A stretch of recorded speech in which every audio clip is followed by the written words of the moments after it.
आपने कृषि एवं पशुपालन जैसे महत्वपूर्ण विषय पर बोलने का समय दिया।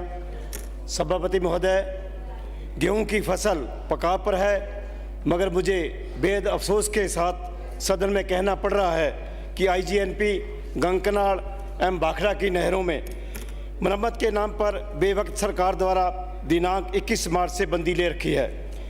हम मरम्मत के खिलाफ नहीं हैं, नहरों की मरम्मत होनी चाहिए और नहरों की मरम्मत की हम मांग भी करते हैं, लेकिन मरम्मत के नाम पर गेहूं जैसी पकी पकाई फसल को बर्बाद करना किसानों के साथ एक धोखा है, अन्याय है। अगर गेहूं की फसल नहीं होगी तो फिर पशुओं को खाने के लिए तूड़ी एवं चारे की व्यवस्था भी नहीं हो पाएगी, फिर किसान व पशुधन कैसे बच पाएगा।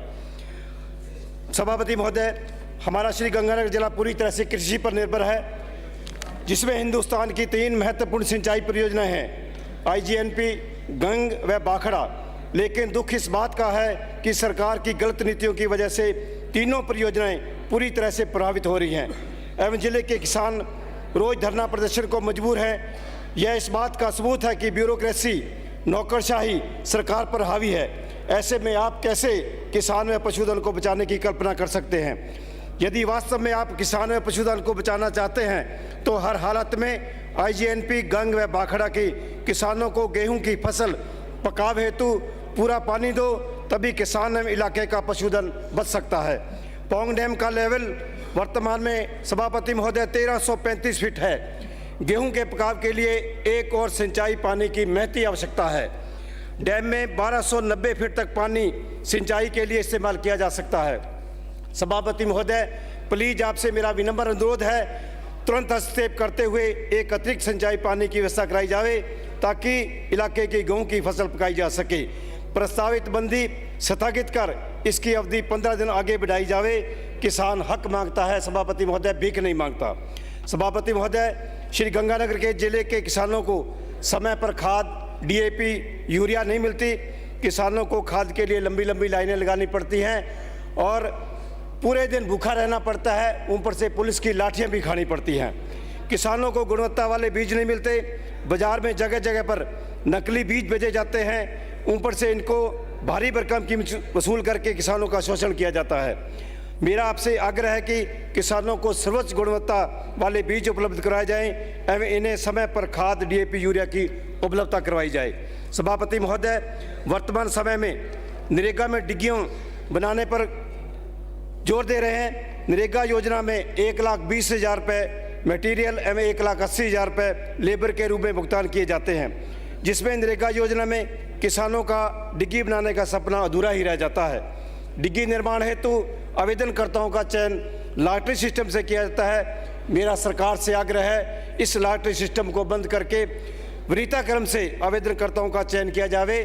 डिग्गी ड्रिप सिस्टम, तारबंदी हेतु अनुदान राशि बढ़ाई जाए एवं डिग्गियों पर अनुदान कृषि विभाग के माध्यम से उपलब्ध करवाया जाए। फार्म पॉन्ड खेत तलाई को ओपन कर बरानी व नहरी दोनों क्षेत्र के लिए खोला जाए। प्रत्येक किसान को अपने खेत में पक्के खाले बनाने हेतु सब्सिडी दी जाए। सर्दी के मौसम में किसानों को सिंचाई पानी के लिए दिन में बिजली उपलब्ध कराई जाए। सभापति महोदय, कांग्रेस सरकार के किसानों की संपूर्ण कर्जा माफी की घोषणा की थी, जो कि आज तक पूरी नहीं की गई।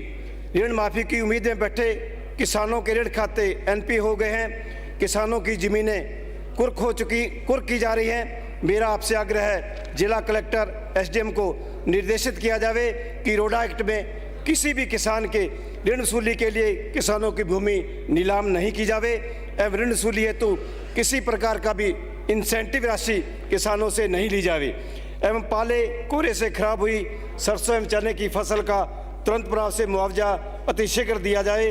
विधानसभा रायसेन में कृषि महाविद्यालय खोला जाए एवं फूड प्रोसेसिंग यूनिट खोली जाए। किन्नू का प्लांट लगाया जाए ताकि क्षेत्र के बेरोजगार युवाओं को रोजगार मिल सके। सभापति महोदय, मेरी विधानसभा रायसेन नगर में लंपी बीमारी की वजह से हजारों की संख्या में पशु मरे, मगर सरकारी आंकड़े इनकी संख्या मात्र 975 बता रहे हैं। सरकारी आंकड़ों के अनुसार इनकी संख्या मात्र 975 है, जबकि हकीकत यह है। सर, 1 मिनट की बात, सर, 1 मिनट नहीं होगा।